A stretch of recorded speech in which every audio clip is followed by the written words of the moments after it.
नाशिकमध्ये राज्यसेवेची परीक्षा देण्यासाठी आलेल्या महिलेला परीक्षा केंद्रात अचानक प्रसूती कळा आल्या। महिलेला असह्य वेदना होऊ लागल्या, रक्तस्राव सुरू झाला। महिला पोलिसांनी हे पाहिलं अन पुढे काय घडलं पाहण्याआधी AM मराठी न्यूजला जरूर सबस्क्राईब करा।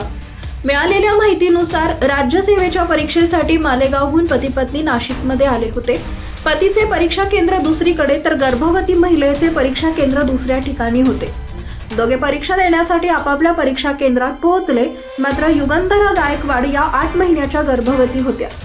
परीक्षा सुरू असताना अवघ्या काही वेळात युगंधरा यांना प्रसूती कळा सुरू झाल्या। या महिलेला असह्य वेदना होऊ लागल्या।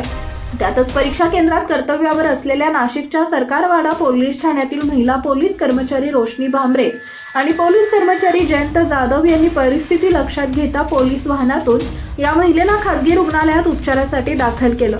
अति रक्तस्राव आणि वाढलेल्या उच्च रक्तदाबामुळे महिलेवर तात्काळ उपचार होणं गरजेचं होतं। नाशिकच्या चौधरी हॉस्पिटलमध्ये महिलेवर तात्काळ उपचार झाले आणि तिची डिलिव्हरी करण्यात आली। या महिलेला कन्यारत्न झाले, गोंडस मुलीला जन्म दिला। युगंधरा आणि त्यांचं बाळ हे सुरक्षित असल्याची माहिती डॉक्टर चौधरी यांनी दिली। वेळेवर उपचार झाल्यानं महिला आणि तिच्या बाळाचा जीव वाचवण्यात यश आल्यानं प्राण वाचवणाऱ्या पोलिसांचं कौतुक होतंय।